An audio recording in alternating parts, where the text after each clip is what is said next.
Amigos y amigas, gracias por unirse a Ecuador en Contacto en su primera emisión. Para mañana viernes 16 de mayo, el presidente de la Asamblea Nacional, Nils Olsen, convocó al Pleno para definir la conformación de las 15 comisiones especializadas permanentes. Las comisiones tienen como función investigar y analizar la viabilidad de proyectos de ley. Además, la Constitución faculta a los legisladores a fiscalizar, a hacer pedidos de información y también a proponer juicios políticos. Entre las comisiones está la de Biodiversidad y Recursos Naturales, Fiscalización y Control Político, Protección Integral a Niñas, Niños y Adolescentes, Derecho al Trabajo y a la Seguridad Social y también Justicia y Estructura del Estado, por citar algunas. Con este tema iniciamos la jornada noticiosa. Vamos con los principales titulares.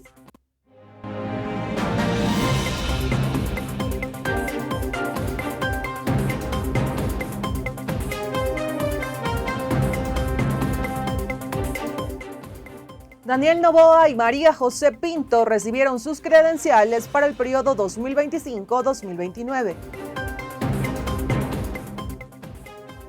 Serían más de 16 las autoridades prorrogadas en funciones desde el año 2018. Ministerio del Trabajo asegura que se ratifican convenios internacionales de la OIT relacionados a contrataciones colectivas. Quédense junto a nosotros para hacer este recorrido informativo.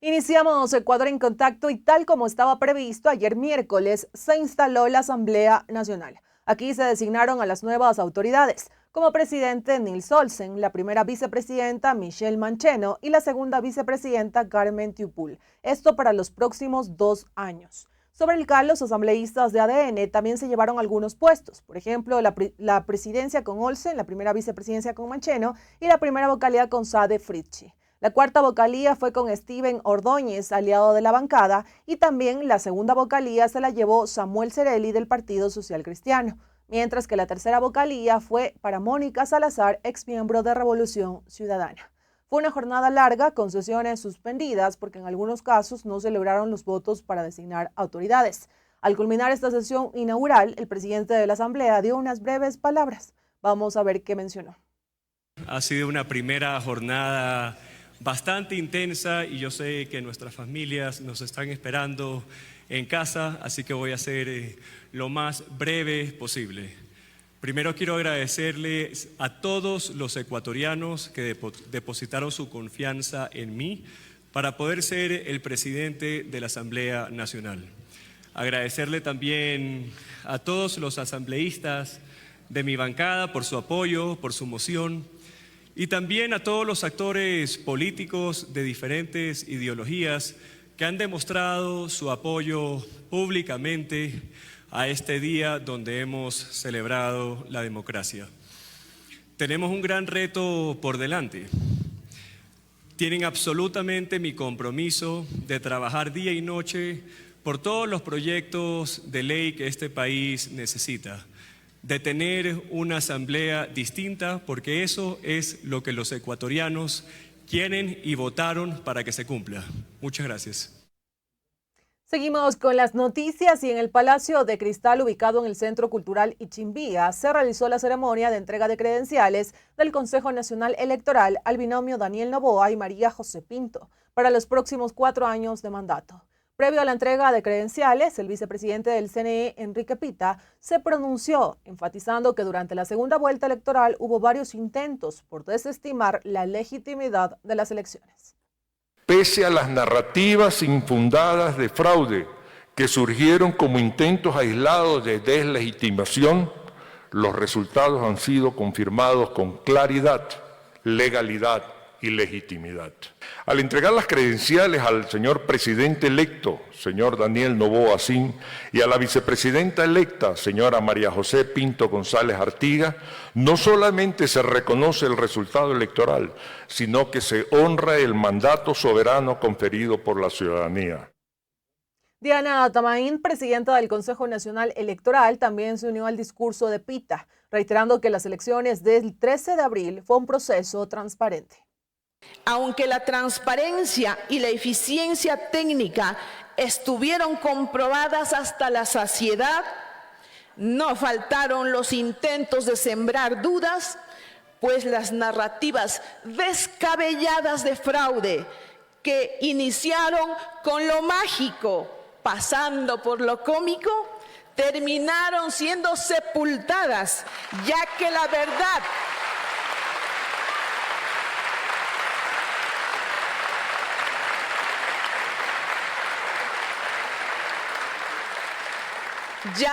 verdad de los hechos prevaleció.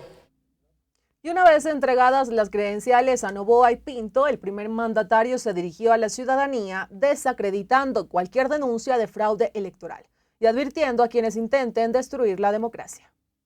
Debemos unirnos por este país que amamos y por eso nuestro gobierno tendrá siempre las puertas abiertas para quienes deseen empujar al Ecuador hacia un mejor mañana, para quienes deseen el bienestar de las familias ecuatorianas. Y aquellos que quieran destruir nuestra patria, nuestra libertad, nuestra democracia, tendrán una respuesta contundente y le tiraremos la puerta en la cara. Jamás vamos a permitir que nadie atente contra nuestro derecho a prosperar con paz, con seguridad. Pusimos la casa en orden y en estos 4 años que tenemos por delante nos enfocaremos en el crecimiento económico, en atraer mayor inversión y empleo, en derrotar al terrorismo y en abrir las puertas al comercio internacional. Amigos y amigas, y este proceso protocolario se da previamente a la posición oficial del binomio, que tendrá lugar este próximo 24 de mayo en las instalaciones de la Asamblea Nacional, en donde el recién electo presidente del Legislativo, Nils Olsen, colocará la banda presidencial a Daniel Noboa. Pasamos de inmediato a otros temas aquí en Ecuador en Contacto y atentos con esto, porque serían más de 16 autoridades en distintas instituciones prorrogadas en funciones desde el año 2018. Así lo precisó Dominique Dávila, abogada constitucionalista, quien recordó el rol del Consejo de Participación Ciudadano y Control Social, quienes deberían cumplir los plazos, llamar a concurso y tener a las autoridades listas. Vamos con el reporte que preparó Rolando Goyes referente a este tema. Corape informa. El país se integra y serían más de 16 autoridades que al momento estarían en funciones prorrogadas. ¿Pero qué significa este término? ¿Está dentro de la Constitución? ¿Por qué se establece o cuál es el motivo para que una autoridad pueda mantenerse en actividades prorrogadas por un tiempo más determinado hasta que sea reemplazada legalmente? Eso dialogamos con la doctora Dominique Dávila, quien es abogado constitucionalista. La Constitución no contempla esta situación de prórroga, que más allá de que radique o no en las autoridades, lo cierto es que hay un ente de la función de transparencia y control social que tiene que evitar esta prórroga, ya que es el Consejo de Participación Ciudadana y Control Social. ¿Por qué? Porque ellos entre sus obligaciones tienen la potestad de convocar a los concursos, hacer todas las fases pertinentes y establecer o designar a las autoridades dentro de los tiempos que corresponden. Ahora, ¿por qué garantizar de alguna manera con la prórroga que una institución continúe trabajando? ¿O por qué? Lo que pasa es que estas autoridades que están en altos cargos, ¿no?, que guían una institución, es cierto que están por tiempos limitados, ¿sí? Pero no es menos cierto que si no hay concursos, la institución se quedaría sin autoridades. Entonces hay algo que se llama y que usa mucho la Procuraduría General del Estado cuando emite estos informes, que se llaman vacíos de poder o estabilidad institucional. Es necesario que toda institución tenga su máxima autoridad. Entonces, en cuanto a esto, que es lo que prima, más allá de que esté en la Constitución o no, pues por supuesto que la prórroga es constitucional. Ahora, al existir esta prórroga, ¿se podría, una vez que se reemplacen de forma legal constituyente, poner alguna acción tomando en cuenta que tuvieron mucho más tiempo de lo establecido? Por supuesto que no, porque, como le digo, se basa esta prórroga siempre en esta mira a la estabilidad institucional. El país necesita a sus máximas autoridades, las instituciones necesitan a sus máximas autoridades para que funcionen De lo contrario, tendríamos esto que se llama vacíos de poder. Estábamos escuchando a la doctora Dominique Dávila, quien estaba hablando sobre esta prórroga de funciones de varias autoridades. Ahí, retomando alguna de sus palabras, mencionaba que varias de estas autoridades deben ser reemplazadas por el Consejo de Participación Ciudadana y Control Social, lo cual es una de sus atribuciones. Sobre ese tema, recordar que Andrés Fantoni, quien fue reelecto precisamente este día miércoles, ha señalado que hasta el 2026, hasta febrero, se tendría ya la resolución y las autoridades electas. Con esto retornamos. Corape informa. Y el Ecuador se integra. Seguimos, amigos y amigas, en este jueves. Gracias por acompañarnos en nuestra primera entrega noticiosa de Ecuador en Contacto. Y contarles que para hoy, 15 de mayo, estaba previsto se realice la audiencia de acción de protección en favor de los pacientes renales, solicitando al Instituto Ecuatoriano de Seguridad Social y al Ministerio de Salud Pública que se restablezcan tiempos completos de diálisis, exámenes mensuales y entrega de medicamentos completos. Todo esto esencial para los pacientes renales. Sin embargo, la audiencia fue diferida por pedido de las dos instituciones demandadas. Gabriela Álvaro, representante de los pacientes renales, conversó con Nicole Mendoza sobre el tema y nos cuenta más. Corape informa.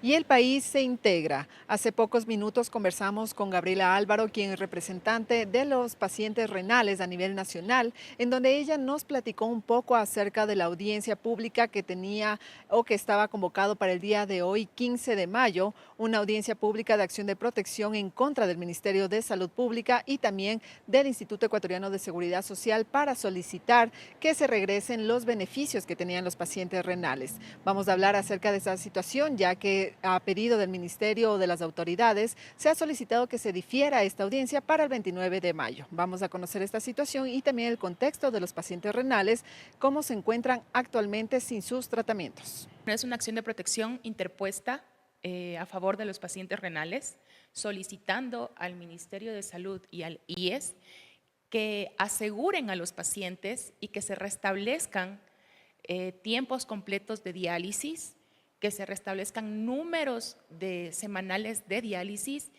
que se les vuelva a hacer sus exámenes mensuales y que se les entregue medicamentos completos. Eso es lo que se está pidiendo. Ayer por la mañana, a eso de las 10:30, llegó el pedido del IES, diciendo que se les había notificado el día anterior recién y que no tenían tiempo para preparar la defensa. Por la tarde ya llegó en cambio el pedido del Ministerio de Salud, que sí ya nos complica un poco porque son los dos demandados directos que pidieron tiempo porque supuestamente recién les había llegado el pedido para la audiencia. Entonces se reprogramó para el jueves 29 de mayo. Como escuchamos hace un momento a Gabriela Álvaro, representante de los pacientes renales, acerca de esta audiencia pública que fue diferida por parte de las autoridades, ya que según lo que señalaron no tuvieron el tiempo suficiente para poder recopilar toda la información frente a esta solicitud por parte de los pacientes renales para que se les regresen sus beneficios, como lo que sería la parte de insumos médicos, medicamentos, entre otros. También escuchamos que esta audiencia ya fue diferida y solicitada para que sea retomada el 29 de mayo, en donde acudirán los pacientes renales y también las clínicas dializadoras o los representantes de las clínicas. También escuchábamos acerca de lo que es este valor o este monto de millones de dólares que el gobierno aún adeuda con las dializadoras y que esto terminó afectando a cientos de pacientes renales que incluso algunos de ellos fallecieron. Con esta información regresamos de estudios. Corape informa. Y el Ecuador se integra. Te agradecemos, Nicole, por ese importante reporte. Pasamos inmediato a otros temas y hoy se anunció detalles de la formalización de la reforma al Acuerdo Ministerial 080, que regula los procedimientos de presentación, negociación, revisión y suscripción de contratos colectivos, tanto en los sectores público como privado. Las autoridades precisaron que para el análisis del tema se realizaron mesas de diálogo y se debatieron varios puntos. Rolando Goyes nos cuenta más sobre los avances que hubo, qué pasó con las reformas, así que adelante. Corape informa. Y el país integra, y con la presencia de la ministra del Trabajo se dio la firma para lo que sería la reforma al acuerdo ministerial 080 en lo referente a los contratos colectivos para el sector público y privado. La ministra ha reiterado la importancia de que los trabajadores cuenten con este tipo de documento para que garantice sus derechos. De la misma manera lo hicieron los representantes de los trabajadores, en este caso Osvaldo Chica por la CNT y Edwin Salazar por parte del Ministerio de Educación. Representantes de trabajadores de base presentes en esta mañana. El Ministerio del Trabajo, a petición de los dirigentes sindicales de CNT y también de CESME, decidieron aperturar una mesa técnica de revisión del acuerdo ministerial número 80. Una vez que la mesa técnica trabajó durante 2 semanas continuas, revisando los principios que tutelan la contratación colectiva, tanto en el sector público como en el sector privado, se decidió reformar el acuerdo ministerial 080, incorporando principios jurídicos de tutela del beneficio de la contratación colectiva. De igual manera, en las reformas que se realizan al acuerdo ministerial 80, también existe la exigibilidad para que no existan problemas posteriores del dictamen previo del Ministerio de Economía y Finanzas para el sector público. De igual manera, se ha incorporado en el acuerdo ministerial el tiempo que la ley le establece al Ministerio de Economía y Finanzas para entregar el dictamen y poder continuar con la suscripción de la contratación colectiva. De esta manera, el señor presidente Daniel Noboa Sin, en cumplimiento de convenios internacionales y este Ministerio de Trabajo, ratifican una vez más la vigencia de los convenios internacionales de la OIT relacionados a la contratación colectiva. Y ahí estábamos escuchando a los principales dirigentes sindicales en torno a lo que fue esta firma para formalizar de alguna manera los contratos colectivos tanto del sector público como privado. La ministra ha dicho que continúan trabajando y que se ha detectado varias irregularidades, entre ellas que por muchos años tanto sindicatos como otras delegaciones y otros representantes de los trabajadores no han podido ser registrados. Con esto retornamos. Corape informa. Y el Ecuador se integra. Avanzamos con la información, amigos y amigas. Gracias a quienes se conectan a esta hora de su día. Se toman este tiempo para conocer cuáles son las noticias que marcan la jornada en el país. Nos vamos hasta Cotopaxi para tratar un tema importante, la leptospirosis, una infección causada por una bacteria que se transmite principalmente a través del contacto con agua o suelo contaminado por la orina de animales infectados. Según la doctora Paola Miranda, quienes corren mayor riesgo de contraerla son las personas que residen en zonas rurales, trabajan con animales o tienen contacto frecuente con fuentes de agua contaminadas. Para reducir el riesgo de infección es esencial garantizar el acceso a agua potable, evitar el contacto con aguas estancadas y reforzar las medidas de higiene. Estas acciones son especialmente necesarias en comunidades vulnerables como las de Taisha, donde la exposición al agua contaminada puede ser un factor determinante en la propagación de la enfermedad. Recordemos que por esta enfermedad también, lastimosamente, 8 niños perdieron la vida en zonas amazónicas de nuestro país. El reporte de este tema llega con Liz Sánchez de Radio La Tacunga. Veamos. El Ministerio de Salud Pública de Ecuador señaló que la causa de la muerte de 8 menores en los últimos meses con síntomas similares en varias comunidades indígenas de Taisha, situado en la Amazonía, provincia de Morona, Santiago, fue leptospirosis. Ese fue el resultado que arrojó el estudio epidemiológico de los casos y el análisis de las muestras tomadas en el Instituto Nacional de Investigación en Salud Pública a los menores, según señaló el ministerio. Paola Miranda, médico general, informó qué es y dónde se produce esta enfermedad. Esta es una patología que generalmente se da en zonas calientes, zonas tropicales. Por lo mismo hemos visto en los medios de comunicación o a través del Ministerio de Salud Pública que se han presentado la mayoría de casos a nivel de Morona, Santiago, a nivel de Zamora, Chinchipe o en sí en Napo también. Ahora, esta patología se transmite a través de la bacteria Leptospira, que se da o se encuentra en ciertas excretas de animales, generalmente roedores. Además, dio a conocer cuáles son las personas más propensas a contraer la enfermedad, cómo detectarla y cuáles son los principales síntomas que se presentan. Las personas que tienen mayor vulnerabilidad en general es toda la población, porque al estar en contacto con las excretas de estos animales, sea a nivel de la tierra o el consumo de agua contaminada, va a producirse como tal la patología. Entonces no tenemos unos grupos etarios como tal que estén más propensos, pero si vamos al tema de actividades, podemos decir que los niños estarían más expuestos por el mismo hecho de que están en mayor contacto con la tierra, por el mismo hecho del juego entre ellos mismos, entonces serían como que los más propensos. Pero como vuelvo y repito, el grupo es general, no hay grupo etario distintivo en esta patología. Bueno, la leptospira o leptospirosis generalmente presenta sintomatologías como fiebres altas, el tema de dolores a nivel generalmente o se da a nivel de la región lumbar o en las piernitas, náuseas, vómito, y en los casos ya más crónicos o más graves viene lo que es la insuficiencia renal o la insuficiencia hepática, que son las complicaciones que se dieron y por lo cual fallecieron ciertos niños en la Amazonía, que generalmente fue en Taisha. Entre las medidas de prevención para evitar la leptospirosis se encuentran: según el Ministerio de Salud Pública, lo que debemos hacer es eliminar todas las fuentes de contaminación y tener un control estricto, sobre todo en los lugares de trabajo y en los domicilios respecto al hábitat de estos roedores. Es fundamental mejorar el acceso a agua potable, evitar el contacto con aguas estancadas y reforzar las medidas de higiene, especialmente en comunidades vulnerables como las de Taisha. Para Radio Latacunga, Liz Sánchez. Amigos y amigas, y con ese importante reporte nos vamos a una pausa aquí en su noticiero Ecuador en Contacto. Sigan junto a nosotros.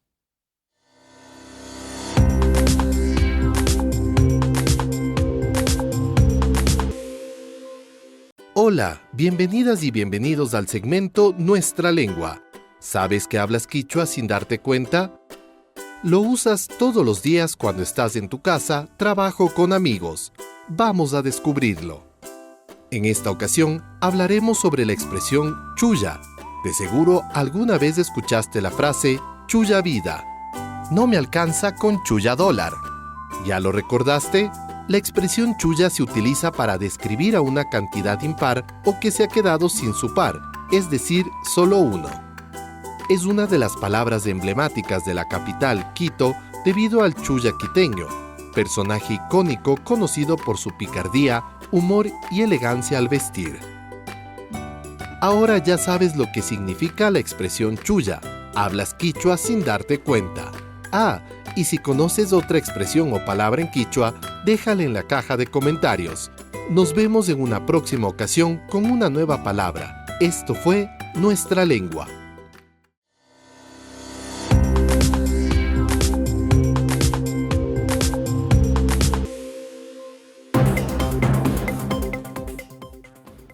Querida audiencia, hemos llegado a los minutos finales de Ecuador en Contacto en su primera entrega informativa. Estos son algunos de los temas importantes que hemos recopilado para que ustedes estén al día de lo que ocurre en el país. En unas horas volvemos con más noticias. Estén pendientes de cada uno de nuestros contenidos aquí en Corape Digital TV.